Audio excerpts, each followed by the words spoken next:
Marathon Digital Holdings on the daily chart. We had a big pullback over here. Now I'm going to look for the history of this chart, looking for pullbacks that are similar in dollar amount. The first area that stood out for me was this one right here. If I use that pivot high, pivot low, pivot high, projected to this new recent high, it's going to land lower.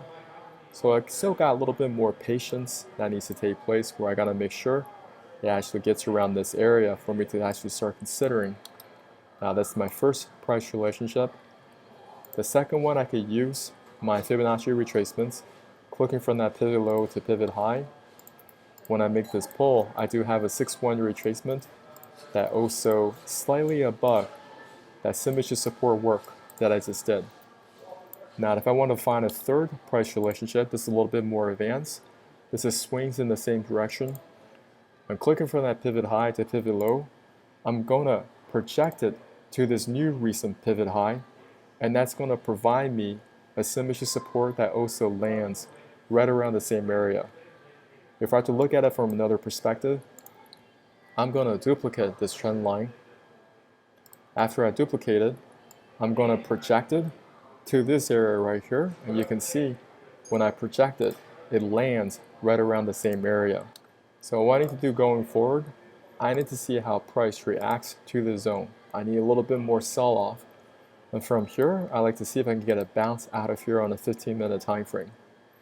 Now looking at the hourly chart, we also have price trading below that 200 moving average.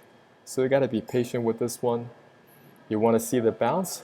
You also want to see price get up above this 200 moving average before considering going long on this chart.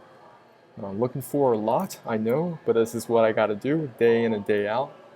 And we can also take a quick look at their website, Marathon Digital Holdings. They're all about Bitcoin mining. These are some of the services that they have, and they're focused primarily with Bitcoin mining, not any other cryptos. There was some piece of news that came out, talked about potential legislation against this industry, and that's what brought this market selling off. But I'm excited about these type of opportunities because I like to see if I can pick up some of these shares at a lower price instead of be chasing these highs. This is where a lot of people go in and buy, Marathon Digital Holdings, where a chart usually has some pullbacks along the way. And you want to be anticipating these pullbacks using technical analysis, finding your three price relationship so you have clarity, so you can have commitment, so you have composure along the way. If you'd like to learn how to find high probability setups using Fibonacci analysis, check out my course in the descriptions below. If you haven't subscribed to our channel, subscribe now, hit that notification button. We go over cryptocurrencies as well as US equities. Love to hear from you in the comments area, and I'll talk to you soon.